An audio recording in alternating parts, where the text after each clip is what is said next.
আসসালামু আলাইকুম বন্ধুরা, কেমন আছেন? গুজরাট থেকে সকল বন্ধুকে জানাই এমএন কিচেন অনেক অনেক স্বাগত। আবারও চলে এলাম আরেকটা রেসিপি নিয়ে। প্রথমেই দেখুন সমস্ত কিছু জোগাড় করে নিয়েছি। এরপর এদিকে ওভেনে দুধটা ফুটতে দিলাম। এদিকে একটা বাটিতে দুধ ও 2 চামচ কাস্টার্ড পাউডার ঘুলে রাখলাম। তারপরে ওভেনের মধ্যে গুঁড়ো দুধ ও চিনি দিয়ে ফুটিয়ে নিলাম। তারপর কাস্টার্ড পাউডারটা দিয়ে এটা রেডি করে রেখে দিলাম। এরপর এদিকে ফল নিয়েছি, ফলটাকে কেটে নেব। এদিকে আপেলটা কেটে নিলাম। তারপর আঙুরটা দেখুন লম্বা লম্বা করে কেটে নিচ্ছি। তারপর কালো আঙুরটাও নিয়ে নিলাম, সেটাকেও লম্বা করে কেটে নিলাম। হয়ে গেছে, তেলে দিলাম।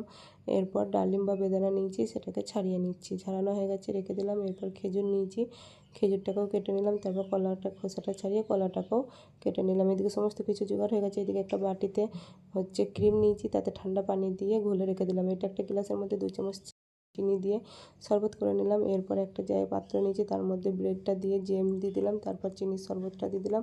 তারপর কাস্টার্ডটা দিয়ে সব ফ্রুটগুলো দিয়ে সাজিয়ে নিলাম।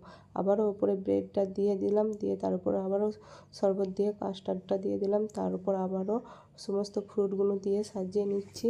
তারপরে ক্রিমটা দিয়ে দিচ্ছি। দেখুন, এরপর ক্রিমটা দিয়ে আবারও ওপরে ফ্রুট দিয়ে সাজিয়ে নিলাম। তো কেমন হয়েছে অবশ্যই বলবেন। যদি ভালো লাগে তো লাইক, কমেন্ট ও শেয়ার করে দেবেন। ভালো থাকবেন, দোয়া করবেন। আল্লাহ হাফেজ।